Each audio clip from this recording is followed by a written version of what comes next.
ओम नमस्ते। स्वामी सातानंद जी ने 5 बातें बताई और उन्होंने कहा कि अगर ये 5 बातें हम अगर ध्यान में रखते हैं तो हम तत्वज्ञान से युक्त रहेंगे और अभिमान से मुक्त रहेंगे। तो हम जानने का प्रयत्न करते हैं कि ये कौन सी 5 बातें हैं। तो उनमें पहली बात है कि हम जहाँ भी जाएंगे हम ईश्वर से युक्त ही रहेंगे। हम जहाँ भी जाएंगे हमारे साथ ईश्वर हमारे साथ ही है, हम ईश्वर के अंदर ही रहेंगे, इसके सिवा हम कहीं नहीं जा सकते। अगर उसको समझने का प्रयत्न करते हैं तो जैसे पानी में मछली है, लेकिन यहाँ पर कुछ ऐसा है कि पानी में मछली तो है पर मछली में पानी नहीं है। तो उसको हम दूसरी उदाहरण से समझने का प्रयत्न करते हैं कि अगर किसी एक कॉटन को अगर हम पानी में भिगो दें तो पानी कॉटन के अंदर तरबतर हो गया। अभी ये जो कॉटन है वो पानी में भी है और पानी कॉटन में भी है। उसी तरह हम ईश्वर में भी है और ईश्वर हम में भी है। कुछ इस तरह से हम समझने का प्रयत्न कर सकते हैं। फिर दूसरी बात कहा कि हम जो भी कार्य करते हैं, हम अपने मन से अपनी इंद्रियों से जो भी लेन देन करते हैं वह सभी हम ईश्वर की शक्ति से करते हैं। हम ईश्वर की शक्ति से ही सब कार्य कर सकते हैं। तो फिर यहाँ पर एक प्रश्न उठता है कि क्या एक चोर अगर चोरी करता है तो इसमें भी क्या ईश्वर की शक्ति है? तो इसका जवाब है हाँ। अगर कोई एक चोरी करता है तो इसमें भी ईश्वर की शक्ति है। लेकिन ये चोर ने ईश्वर की शक्ति का दुरुपयोग किया।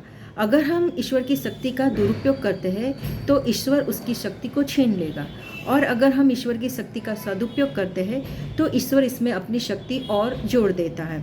तो हम जो भी कार्य करते हैं वह सब ईश्वर की शक्ति से ही करते हैं। तो हमने 2 बातें समझी, एक हम जहाँ भी जाएंगे ईश्वर में ही रहेंगे।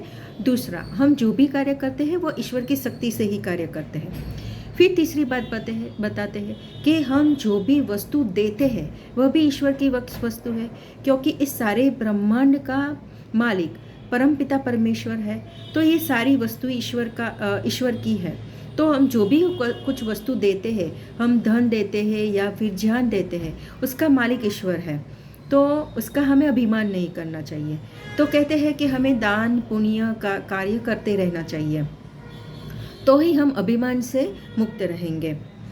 फिर आगे बताते हैं चौथी वस्तु कि हम जो भी वस्तु लेते हैं उसका मालिक भी ईश्वर है।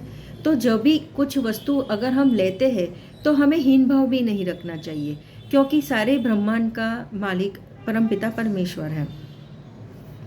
और फिर आगे कहते हैं कि हम जो भी कुछ वस्तु की लेन देन करते हैं, धन की या फिर किसी ज्ञान की, तो जो भी हम लेन देन करते हैं उसका जिससे भी करते हैं, जो भी ज्ञान का या धन से हम आपले करते हैं, तो जिस आत्मा से करते हैं, जिस व्यक्ति से करते हैं, वह भी ईश्वर की ही संतान है।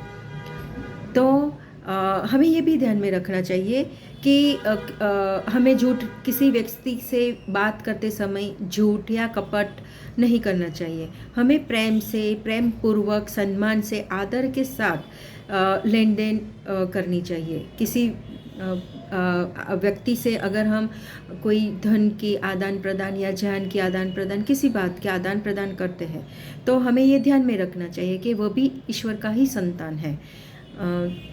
तो ये कुल 5 बातें हमें ध्यान में रखनी है। एक, कि हम जहाँ भी जाएंगे ईश्वर में ही रहेंगे। हम जो भी कार्य करेंगे ईश्वर की शक्ति से ही करेंगे। हम जो भी वस्तु लेते हैं वह ईश्वर की ही है। हम जो भी वस्तु देते हैं वह भी ईश्वर की है, और जिससे भी हम लेन देन करते हैं वह भी ईश्वर की ही संतान है। अगर ये 5 बातें अगर हम ध्यान में रखते हैं तो हम तत्वज्ञान से युक्त रहेंगे और अभिमान से मुक्त रहेंगे। आपने इसका जो समय दिया इसके लिए आपका धन्यवाद। ओम नमस्ते।